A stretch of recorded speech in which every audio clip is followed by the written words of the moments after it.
Hello friends, ఈ రోజు మనం తిరుపతి నుంచి కాంచీపురం అయితే వెళ్తున్నాము. కాంచీపురంలో ముఖ్యంగా వన్ డేలో చూడవలసిన ప్లేసెస్ ఏమేమి ఉన్నాయో అవి మీకు చూపిస్తాను. మొదటిగా అయితే కంచి కామాక్షి అమ్మవారి ఆలయం, ఇక్కడ కామాక్షి దేవి ఉంటారు. రెండవది ఏకాంబరేశ్వర ఆలయం, ఇక్కడ పంచభూత లింగాల్లో ఒకటైన పృథ్వీలింగం ఉంటుంది. ఇక మూడవది కంచి కామకోటి పీఠం, ఏకాంబరేశ్వర ఆలయానికి ఎదురుగా ఉంటుంది.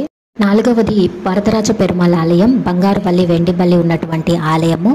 ఐదవది కైలాసనాథర్ ఆలయం, చాలా పురాతనమైనటువంటి ఆలయం ఇది. టైమింగ్స్ ప్లాన్ చేసుకుని వన్ డేలో చూడొచ్చు ఈ ఆలయాలన్నీ. ఇక ఆరవది కచపేశ్వర స్వామి ఆలయము, స్వయంగా ఇంద్రుడు పూజించినటువంటి శివలింగాన్ని అయితే మీరు ఈ ఆలయంలో చూడొచ్చు.